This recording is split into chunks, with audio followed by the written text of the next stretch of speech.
রাজ্য ও কেন্দ্রের দুর্নীতির ইস্যুতে সরব হয়ে বীরভূমের ইলামবাজারে বিজেপি ও তৃণমূলকে কড়া হুঁশিয়ারি দিলেন জনতা উন্নয়ন পার্টির প্রতিষ্ঠাতা হুমায়ুন কবির। তৃণমূল থেকে বহিষ্কৃত হওয়ার পর দল গঠন করে এই প্রথম বীরভূম সফরে এলেন তিনি। সোমবার বিকেলে ইলামবাজারের নবগ্রামে একটি ধর্মীয় অনুষ্ঠানে অংশ নেন হুমায়ুন কবির। স্থানীয় মানুষদের সঙ্গে মত বিনিময়ের পর সাংবাদিকদের মুখোমুখি হয়ে তিনি জানান, বীরভূম জেলার 11টি বিধানসভা আসনে জনতা উন্নয়ন পার্টির প্রার্থী দেওয়ার প্রস্তুতি শুরু হয়েছে। তিনি বলেন, কোন রাজনৈতিক দল জোটে আসতে চাইলে আলোচনা করে সিদ্ধান্ত নেওয়া হবে, তবে কেউ জোটে না এলে 11টি আসনেই এককভাবে লড়বে জনতা উন্নয়ন পার্টি।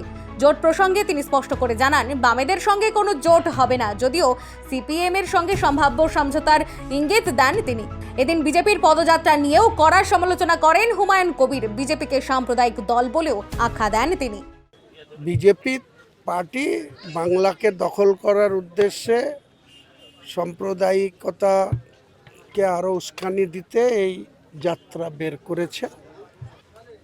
আশা রাখছি যে 11টা আসন রয়েছে বীরভূমে, আমাদের দলের তরফ থেকে আমাদের সহযোগী যারা দল থাকবে, আগামী দিনের চেষ্টা চলছে।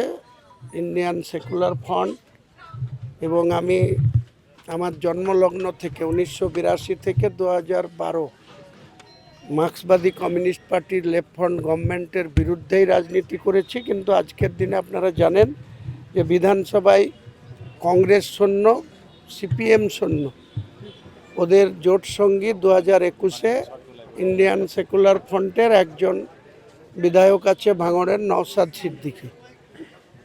তো সিপিএম এবং নওশাদ তাদের সঙ্গেও আমরা জোটবদ্ধ হওয়ার চেষ্টা করছি। আমাদের নেতৃত্বে, জেইউপির নেতৃত্বে একটি 8টি-9টা দলের সঙ্গে জোটবদ্ধ হয়ে আগামী দিনে এই যে দুর্নীতিগ্রস্ত সরকার মমতা বন্দ্যোপাধ্যায়ের নেতৃত্বে প্রতিষ্ঠা হয়েছে, এটাকে উৎখাত করার উদ্দেশ্যে আমরা চেষ্টা চালিয়ে যাচ্ছি। 10ই মার্চের মধ্যে পরিষ্কার চিত্র বেরিয়ে আসবে যে আমরা 294টাই অল আউট আমাদের জোট সঙ্গীরা নিয়ে লড়ব। আর যদি কেউ গড়িমসি করে তাহলে আমি আমার জেইউপির নেতৃত্বে 182টা আসনে আমি লড়াই করব।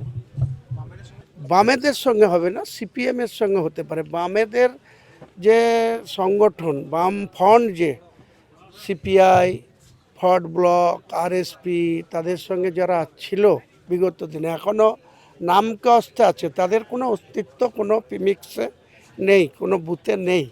কাজে তাদের হাত ধরা, তাদের সঙ্গে জোট করা মানে আবার সঙ্গে সৈন্য মেলানো, সেটা কোনো মতেই আমি করতে যাব না। আমি সিপিএমের রাজ্য নেতৃত্বকে পরিষ্কার বলেছি, সেলিম সাহেবের সঙ্গে আমার কথা হয়েছে অনেকবার, তিনাকে পরিষ্কার বলেছি আমি সিপিএমকে সঙ্গে নিয়ে জোট করতে চাই তৃণমূলকে পরাস্ত করতে। বীরভূম থেকে অনুকূল গড়াইয়ের রিপোর্ট, বঙ্গলেখনী।